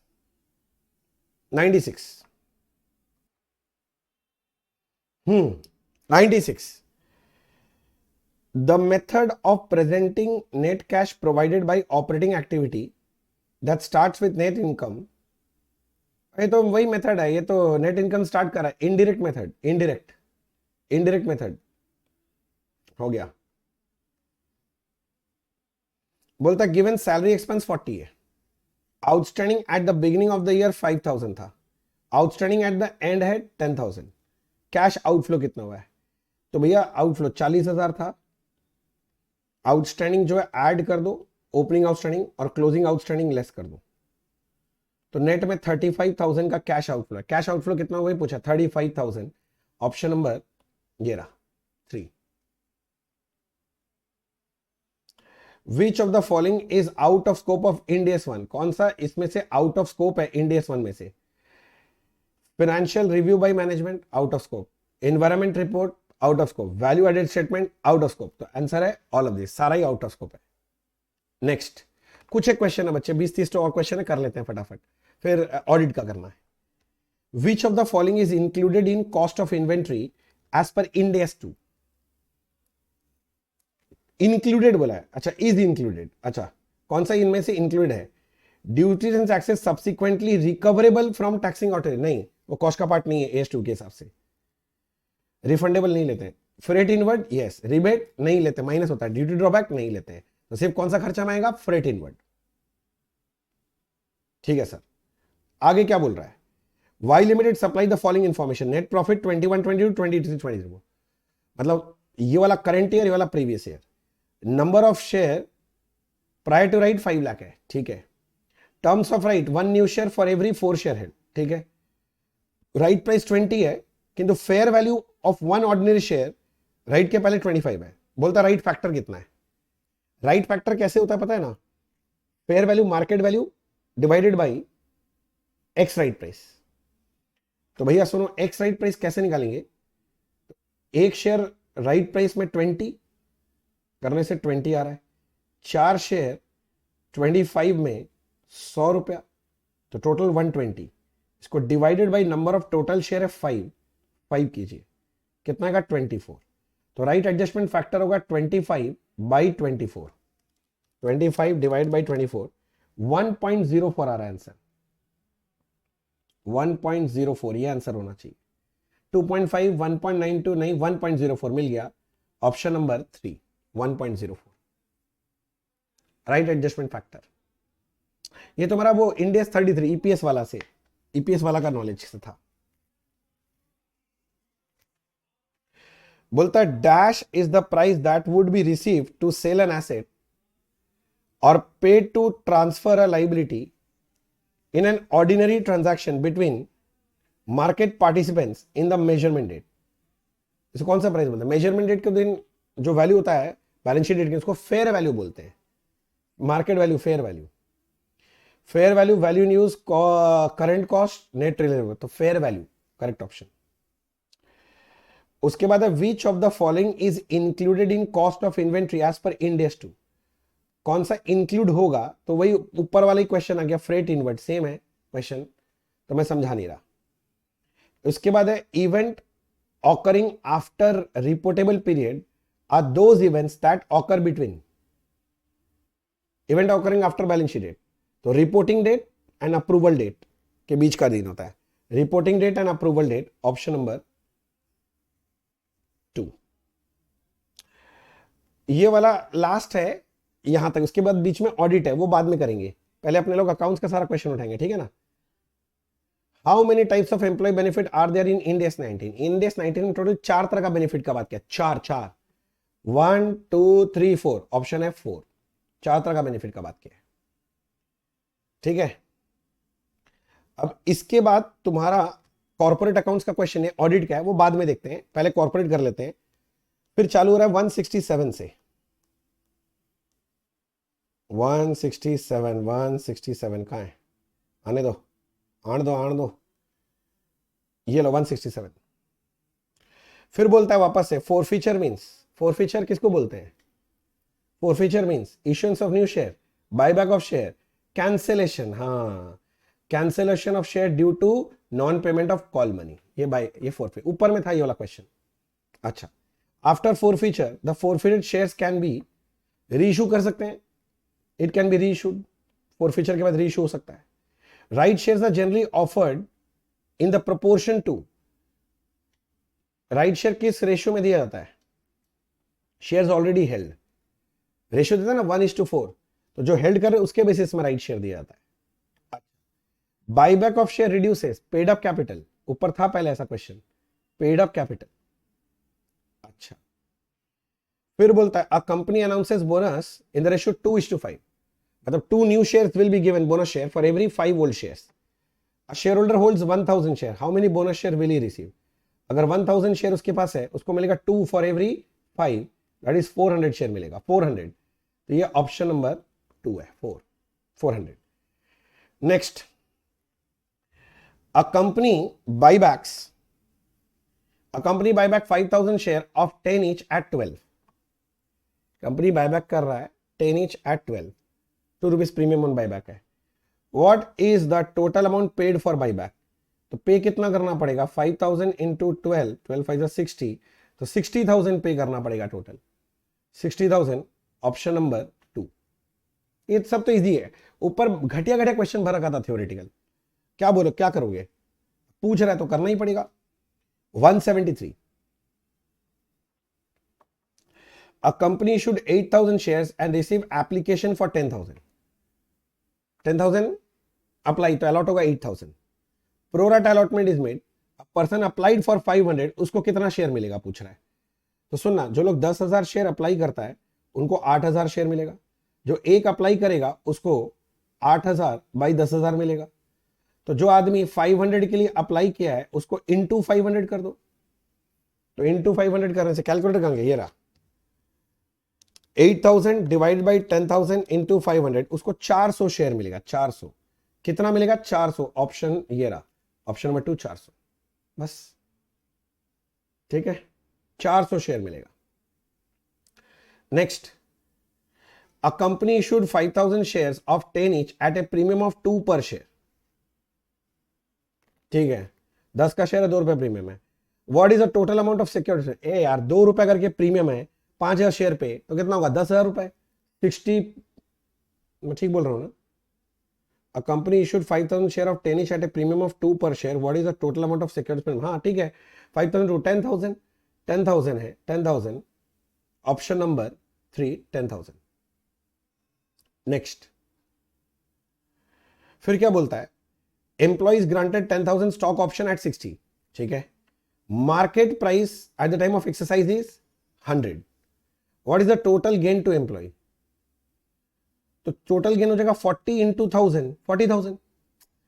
100 का अगर 60 में मिला तो 40 रुपए का एक शेयर में प्रॉफिट, तो 1000 शेयर पे कितने का प्रॉफिट, 40,000. तो वही बोला कौन सा प्रॉफिट है, तो आंसर है 40,000 गेन हो गया एम्प्लॉय को. अच्छा, preference shares of 1 lakh are redeem at 5% premium. Legal compliance 1 lakh का होगा. What amount should be debited to securities premium if available है. क्वेश्चन ही इनकम्प्लीट लग रहा है. प्रीमियम डेबिट कितना से करेंगे, पोरोप्स डेबिट, पॉप का डेबिट पूछ सकता है, तो 5,000 हो जाएगा. मेरे ख्याल से ये सिक्योरिटीज प्रीमियम नहीं पूछना चाह रहा है, ये प्रीमियम ऑन बाईबैक कितना होगा ये पूछ रहा है. क्वेश्चन में गलती है मुन्ना. तो 1 लाख का 5% प्रीमियम ऑन बाईबैक है तो होगा 5,000. तो ऑप्शन नंबर 3, 5,000. क्वेश्चन भी गलत देता है ये लोग. बच्चा लोग बेचारा कैसे सकेगा बताइए सब. हम लोग तो तभी भी बता देंगे, बच्चा तो बेचारा कंफ्यूज होकर मर जाएगा. चलो एनीवेज, अभी करा दे रहा हूं ना, कर लो. According to schedule 3 of companies act, which of the following is classified as current asset. कौन सा करंट एसेट है, इन्वेंट्री करंट एसेट है, फिक्स एसेट नहीं, लॉन्ग टर्म इन्वेस्टमेंट नहीं, इंटेंजिबल नहीं, तो इन्वेंट्रीज होगा. Option number 1. अच्छा, यहां तक भी ठीक चल रहा है. अब आगे बढ़ते हैं. फिर बोल रहा है, which section of schedule 3 deals with format and disclosure requirement of statement of PL. Part 2, part 1, part 2. Part 2 में, पार्ट 1 में बैलेंस शीट, पार्ट 2 में पीएल. अच्छा, which of the following expenses shown separately in statement of PL as per schedule 3. कौन सा अलग से दिखाया जाना चाहिए, डेप्रिसिएशन एमोर्टाइजेशन अलग से दिखाएगा, कॉस्ट ऑफ गुड्स सोल्ड इसका कोई हेड नहीं है, डिविडेंड पेड का कोई हेड नहीं है, लोन्स एंड एडवांसेस का हेड नहीं है, तो ऑप्शन होना चाहिए डेप्रिसिएशन एमोर्टाइजेशन, इसका अलग से हेड है, अलग से दिखाते हैं. अच्छा, नेक्स्ट 180 क्या बोल रहा है 180 में, according to schedule 3 under which head capital reserve will be shown. Reserves and surplus, ये कौन सा, current liability, non current liability, equity and non current, तो ये होना चाहिए इक्विटी में. अरे भाई शेयर होल्डर फंड बोलना चाह रहा है, घटिया ऑप्शन दिया है. Anyways next, a company has the following information, inventory, trade receivable, cash and cash equivalent, prepaid, short term loans and advances. What is the total amount classified as current asset in balance sheet. इनमें से कौन सा current asset है, तो मेरे ख्याल से तो सारा ही है, सारा ही है. 150, 2 लाख, 350, 4 लाख, 410, 450 आंसर होना चाहिए. ये रहा 450, सारा ही करंट एसेट था 450. नेक्स्ट, फिर बोलता है the companies balance sheet shows following liabilities, long term borings, trade payable, current मैच्योरिटीज of long term debt, ये करंट लाइबिलिटी है, प्रोविजन फॉर टैक्सेशन.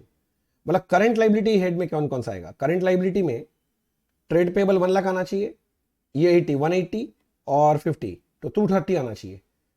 230 बोला है ना. What is the total current liability amount, total current liability, yes 1 lakh आएगा, 80 आएगा, अब provision for taxation भी current liability के हेड में आता है, तो 1 लाख प्लस 80 180, 180 प्लस 50 230, ठीक ही है, 230 ऑप्शन है, हाँ ऑप्शन नंबर ये। हो सकता है बुक में ऑप्शन गलत दिया है, देख लेना, मतलब इंस्टीट्यूट आंसर गलत दिया था, ये 230 होगा, कंफ्यूज मत होना। लॉन्ग टर्म बोरिंग्स तो नॉन करंट लाइबिलिटी का पार्ट है ना। Cash flow from which of the following activities include receive from sale of goods and services. Operating activity, पहला वाला ही है operating activity. Next, which of the following is not included in cash flow from investing activity. कौन सा investing activity नहीं है? Purchase of fix asset investing, proceed of sale of fix asset investing है, payment of interest on loan financing, ये investing नहीं है। मिल गया option, आगे देखने का जरूरत नहीं है, परचेज ऑफ इन्वेस्टमेंट है, investing. Next, what is the net cash from operating activity indirect method, ठीक है। Net profit after tax 7 lakh दिया है, डेप्रिसिएशन 120 एड बैक हो जाएगा, करंट एसेट इंक्रीज तो cash decrease, decrease in trade payable, current liability अगर decrease कर रहा है मतलब पेमेंट है, आउटफ्लो, तो ये हो जाएगा 7 लाख प्लस 1,20,000 माइनस 40 माइनस 30, 7,50,000 आ रहा मेरा, तो ऐसा कोई ऑप्शन है 750 आई, तो ऑप्शन नंबर 4 है 750, ठीक है। नेक्स्ट 186 है, इसके बाद बस 5-10 ठो और बचा है, नंबर देख लेता हूं, हाँ उसके बाद टोटल में 3 ठो और है, बाकी सब ऑडिट है, फिर ऑडिट करेंगे ना। If the net cash from operating activities is 9 lakh, net cash from operating 9 lakh है, ठीक है। Net cash used in investing activity is 4 lakh, net cash used in financing 3 lakh, what is the net increase in cash and cash equivalent, तो 9 minus 4 5 lakh, 5 minus 3 2 lakh है net increase in cash and cash equivalent, 2 lakh net increase, 2 lakh, ये रहा positive 2 lakh, negative नहीं, negative मतलब outflow decrease.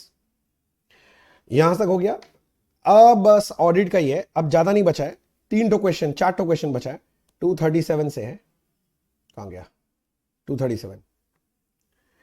End AS 16 deals with, Ind AS 16 किसके ऊपर है? Property plant and equipment, very good, Ind AS 16। Next, Ind AS 38 किससे deal करता है, जल्दी बताओ, इंड AS 38, हाँ वेरी गुड, इंड AS 38 बताओ, बताओ किसे? टैंजिबल से नहीं रे नालायक, इनटैंजिबल से, इंस्टीट्यूट गलत आंसर दिया है, ठीक है ना, इनटैंजिबल से, ओके।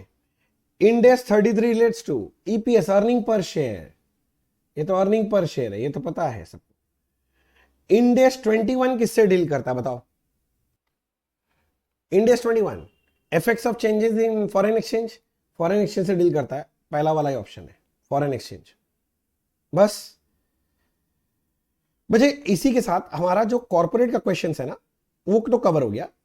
इसके बाद आप आगे जो देखोगे वो रहेगा ऑडिट का वीडियो, इसके बाद आप ऑडिट देख लेना, ठीक है ना। कॉर्पोरेट तो यहीं तक था बच्चे, कॉर्पोरेट खत्म हो गया, कॉर्पोरेट में और कुछ भी नहीं है, ठीक है। मैं बस इतना ही बोलूंगा, अगर आपको ये वीडियो मेरा अच्छा लगा हो तो आप इसको लाइक जरूर करना, अपने प्लीज सारे CMA के फ्रेंड्स के साथ इसको शेयर जरूर करना, शेयर करना बहुत जरूरी है बच्चे, क्योंकि लास्ट मिनट किसी का भला हो जाएगा। अगर चैनल को सब्सक्राइब नहीं किया है तो कर लो, और आगे भी मेरा हेल्प आपको मिलता रहेगा। आपको पता ही है कि मैं इंटरमीडिएट में फाइनेंशियल अकाउंटिंग एंड कॉर्पोरेट दोनों पढ़ाता हूं, और फाइनल में CFR भी पढ़ाता हूं, तो अगर ऐसे कोई भी क्लासेस में हेल्प चाहिएगा तो मेरे से जरूर कांटेक्ट कीजिएगा। And all the best for exam, अच्छे से जाओ, अच्छे से दो। हे गाइस, तो आज आपके ऑडिट का पेपर है, तो मैं आपको बता रही हूँ, अगर आपने ऑडिट में मेरा ऑडिट की रफ्तार सेशन, ऑडिट MCQ संग्राम सेशन, जैसा कि मैंने बताया था कि एक सेशन हुआ था संग्राम करके, जिसमें मैंने 300 प्लस MCQ कराए थे, और इंपॉर्टेंट क्वेश्चन वाला सेशन अगर कर लिया है, you guys are all prepared for audit. आपका MCQ भी कवर्ड है, सब्जेक्टिव भी कवर है। 70 MCQ में और है जो अभी आपको कराने वाली हूँ, जल्दी जल्दी कर लो। ये एक तरीके से इंपॉर्टेंट MCQ का रिवीजन भी है, और हो सकता है इसमें से बहुत सारे MCQ आपको आज के पेपर में सेम मिले। मैच लॉ की तरह ऑडिट में भी बहुत कुछ मैच करेगा। चलिए फटाफट हम लोग करते हैं। विच of the following is not a step of audit sampling? Sample displaying, ये कभी भी स्टेप नहीं होता है। Which of the following are the benefits of internal financial control? Improved control, trickling down of accountability, improved investor confidence in financial reporting process. Correct answer is all of the above. Next question, company inform करेगा auditor को उसके appointment के बारे में और इसी बात को रजिस्ट्रार को भी बताएगा with in 15 days of meeting जहां ऑडिटर अपॉइंट हुआ था। इसको लेके फॉर्म नंबर क्या है? ADT 1. What is the correct answer? ADT 1. Permanent audit file does not contain, इसमें परमानेंट ऑडिट फाइल में कौन सी चीज है जो नहीं आती है? पैफ का बात कर रहा है, कॉपी ऑफ मैनेजमेंट लेटर। ये जो है ये कैफ का पार्ट है, मतलब टेम्पररी का फाइल है, पार्ट है। किसका पार्ट है? टेम्पररी का। सिग्निफिकेंट ऑडिट ऑब्जर्वेशन बहुत जगह लिखा है, बट ये तो पैफ का पार्ट है, परमानेंट है significant audit observation. Analysis of ratio and trend, ये सब किसका पार्ट है तुम्हारा? पैफ का। तो कॉपीज ऑफ मैनेजमेंट लेटर ये पैफ का पार्ट नहीं है, ये टेम्पररी का पार्ट है, ठीक है, याद रखोगे। 530 stands for audit sampling, 530 stands for audit sampling. इसमें से कौन सा कंटेंट नहीं है ऑडिट रिपोर्ट का? Attachment of audit evidences. Secretarial audit is covered under section 204। Test checking requires application of sampling theory. The cost audit report submit his report, cost audit कौन से form में सबमिट करता है? CRA 3। इसी report को company भेजती है CG को CRA 4 में। इसमें से कौन सा पार्ट नहीं है टेम्पररी का? मतलब इसमें से कौन सा परमानेंट है?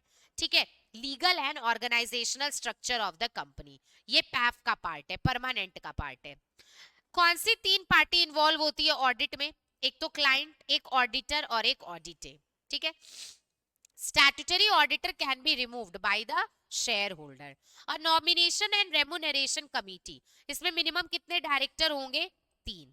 Secretarial audit public sector company के लिए एप्लीकेबल है जिसका paid up share capital, turnover नहीं, paid up share capital 50 CR और मोर है, टर्नओवर 250 CR और मोर है। Member of ICSI are eligible to conduct secretarial audit, अगर उनके पास वैलिड क्या है? COP। समझ में आ रहा है? विच ऑफ, क्योंकि secretarial audit CS in practice कर सकता है और जो प्रैक्टिस में होते हैं उनके पास COP होना चाहिए। विच of the following is not an audit risk? Omission. CAT stand for computer assisted auditing technique. Permanent audit file does not contain, ये क्वेश्चन आएगा ही आएगा, कैफ और पैफ से एक क्वेश्चन रहता है, copy of management letter. Checklist construct, checklist जो होता है वो कौन फॉलो करता है? ऑडिटर खुद। Audit staff engaged by the auditor, मतलब टीम। इसमें से कौन सा ऑडिट रिपोर्ट का कंटेंट नहीं है? Attachment of audit evidence. NFRA में कौन कौन होता है? Accounting standard committee, audit standard committee, enforcement committee, all of these सब होता है। Basic element of audit report as per standard on auditing, key audit matter, auditor's opinion, basis for opinion, all of these. Audit report contains, audit report में basically opinion है, expression of opinion. A cost auditor submit his report along with reservation and observation in CRA 3. Auditor of company appointed under section dash shall not act as cost auditor. कौन सा auditor cost auditor नहीं बन सकता? जो 139 में appoint होता है। Dash refers to process of conducting the audit of single organization by more than one auditor, joint audit. इसको लेकर ऐसे कौन सा है आपका? 299। मैं आपको बता रही हूँ, आप ये सारे MCQ जैसे जैसे मैं करवा रही हूँ अभी एकदम फ्रेश माइंड से करना, इसमें से बहुत सारे MCQ है जो मैच करेगा। 15 से 20 मिनट का ये सेशन है, आराम से आप लोग अच्छे से पूरा कवर कर लेना। Benefits of audit sampling are, audit sampling का क्या क्या बेनिफिट्स है? It reduces the workload, it saves time cost, it gives dependable result, all of these. What is the correct answer? All of these. Which of the following records are not maintained? कौन सा इसमें cooperative society को maintain करने का जरूरत नहीं है? MOA. In relation to advance made by bank, auditor को क्या देखना पड़ता है? सब्सिडरी लेजर वगैरह, overdue amount, proper documentation, all of these. इसमें से कौन सा बैंक की कैटेगरी में नहीं आता है? कमर्शियल आता है, रीजनल रूरल आता है, कोऑपरेटिव, नन ऑफ दीज, सब आता है। Which of the following is not the part of temporary, temporary का पार्ट नहीं है, मतलब पैफ का पार्ट है, legal and organisation structure. Permanent audit file does not contain copy of management letter. Qualified chartered accountant not in full time employment, वो कितनी company में auditor रह सकता है? 20। इसमें से कौन सा ऑडिट रिपोर्ट कारों के हिसाब से पार्ट नहीं है? Recruitment of employ.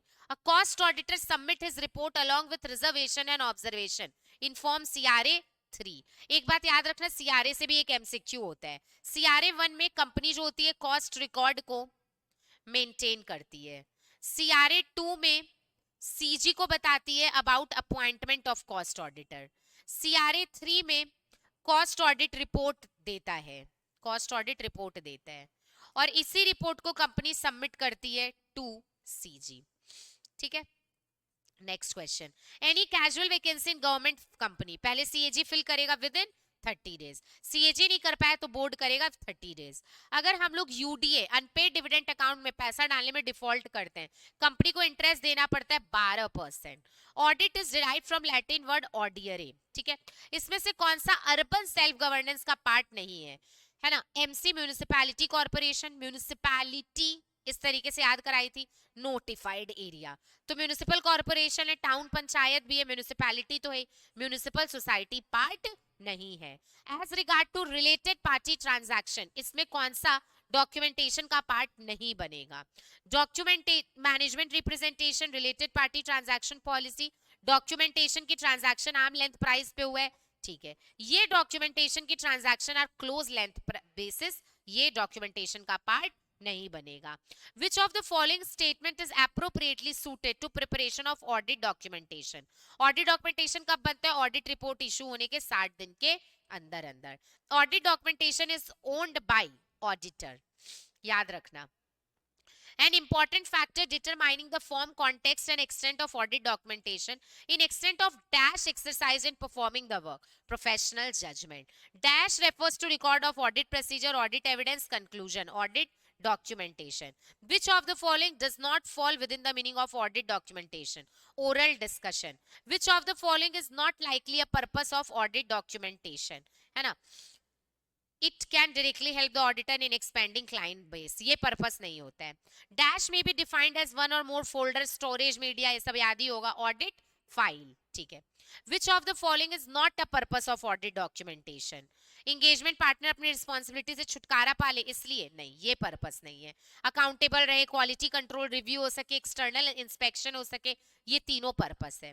इसमें से कौन सा करेक्ट नहीं है? 700 फॉर्मिंग ओपिनियन, 701 की ऑडिट मैटर, 706 EOM, 705 होता है मॉडिफिकेशन, यहाँ लिखा है कंपैरेटिव, गलत है। ज्वाइंट ऑडिटर का रिस्पॉन्सिबिलिटी कौन डील करता है? Sorry, SA 299। Correct answer is SA 299। While expressing unmodified opinion, मतलब क्लीन, क्लियर, इसमें से ऑडिटर क्या फ्रेज यूज नहीं करेगा? With the foregoing explanation. चलो, the auditor shall express opinion when the auditor having obtain sufficient appropriate evidence conclude करता है कि मिसस्टेटमेंट है, मटेरियल भी है और परवेसिव भी है, मतलब ये एडवर्स ओपिनियन है। इसमें से कौन सा मॉडिफाइड ओपिनियन का टाइप नहीं है? Negative opinion. फ्रॉड पे जो रिपोर्टिंग होता है किस क्लॉज में होता है? 11 में फ्रॉड हुआ, 12 में बताई थी निधि, तो 11। Reporting on fraud by auditor to CG, fraud का अमाउंट जब कितना होगा? Exceeding 1 crore. Reporting on fraud, sorry 1 crore और मोर, 1 करोड़ और मोर होगा, लेस देन 1 करोड़ होने से ऑडिट कमिटी या फिर बोर्ड को बताते हैं। Reporting on fraud is made by auditor to central government in statement ADT, है ना? फ्रॉड का जो हम लोग रिपोर्टिंग देते हैं सेंट्रल गवर्नमेंट को, किसमें देते हैं? ठीक है, ADT 4 में। इन case of fraud involving less than 1 crore, अगर फ्रॉड का अमाउंट 1 करोड़ से कम है तो ऑडिट कमिटी या फिर बोर्ड को बताएंगे। ये सेम क्वेश्चन है। अच्छा, प्रोविजन ऑफ कारो किसके लिए एप्लीकेबल होगा? OPC के लिए एप्लीकेबल नहीं है, बैंक के लिए नहीं है, इंश्योरेंस के लिए नहीं है, स्मॉल पर्सन के लिए नहीं है, सेक्शन 8 के लिए नहीं है, तो इसमें इसके लिए एप्लीकेबल होगा। As per SA 200 overall objective, ऐसे का नाम बोला, ऑडिटर का ऑब्जेक्टिव क्या है? 2 ही है, एक रीजनेबल एश्योरेंस लेना और एक रिपोर्ट देना, तो बोथ। इसमें से कौन सा ऑडिटर का रिस्पॉन्सिबिलिटी है? प्रिपरेशन एंड प्रेजेंटेशन नहीं है, design of implementation internal control नहीं है, एक्सप्रेस ओपिनियन है। Dash refers to difference between amount classification, ये सब जो फाइनेंशियल स्टेटमेंट में होना चाहिए और जो है उसके बीच के डिफरेंस को क्या बोलते हैं, miss statement. The person with responsibility of overseeing, oversee करने का काम हमेशा किसका होता है, TCWG, those charge with governance. Dash refers to representation by management that are embedded in financial statement as used by auditor to consider the different type of potential misstatement that may occur. Assertion, audit risk is the function of, देखो तीन risk को मिला के audit risk बनता है, ROMM and detection risk. ROMM में दो चीज आया, इनहेरेंट रिस्क, कंट्रोल रिस्क। तो ROMM एंड डिटेक्शन रिस्क ये ऑडिटर की वजह से नहीं है, ये ऑडिटर के आने के पहले से ही है, और ये ऑडिटर की वजह से है detection risk. ROMM may be defined as the risk which financial statement misstated है prior to audit, मैं पहले ही बोली। Suspectibility of assertion about class of transaction, account balance or disclosure that could be material either individually or aggregate with other misstatement before considering control, control के पहले ही है मतलब inherent, वो रहेगा ही रहेगा, और audit के पहले ही है मतलब ROMM।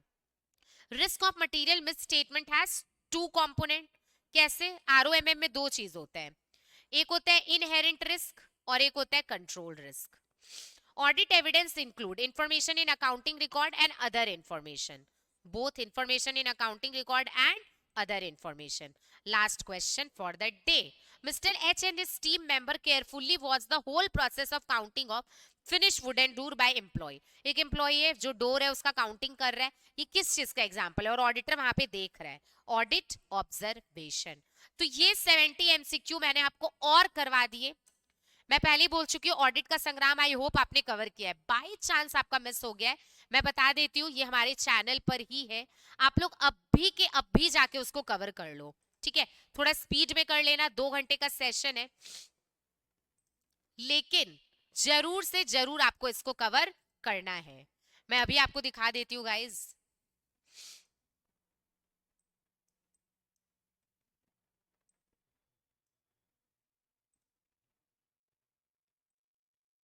यस ये सेशन है आपका जिसमें मैंने ऑडिट के कुछ 300-400 MCQ कराएं। अगर आप उतना कवर कर लोगे, मैं आपको बता रही हूँ 100% आप ऑडिट में MCQ में टोटल का टोटल MCQ आप बना लोगे।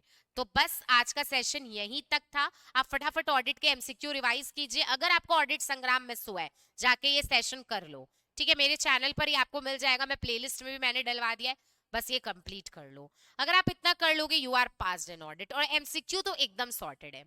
ओके गाइस, चलिए आज यहीं तक रखते हैं। Thank you so much, all the very very best for your audit paper. Paper अच्छे से दो और बताना कैसा हुआ पेपर, कितना मैच हुआ, जरूर से जरूर पेपर के बाद बताइएगा। Thank you so much, all the very very best. डरना नहीं है, आपने सब किया है, हैव फेथ। Thank you.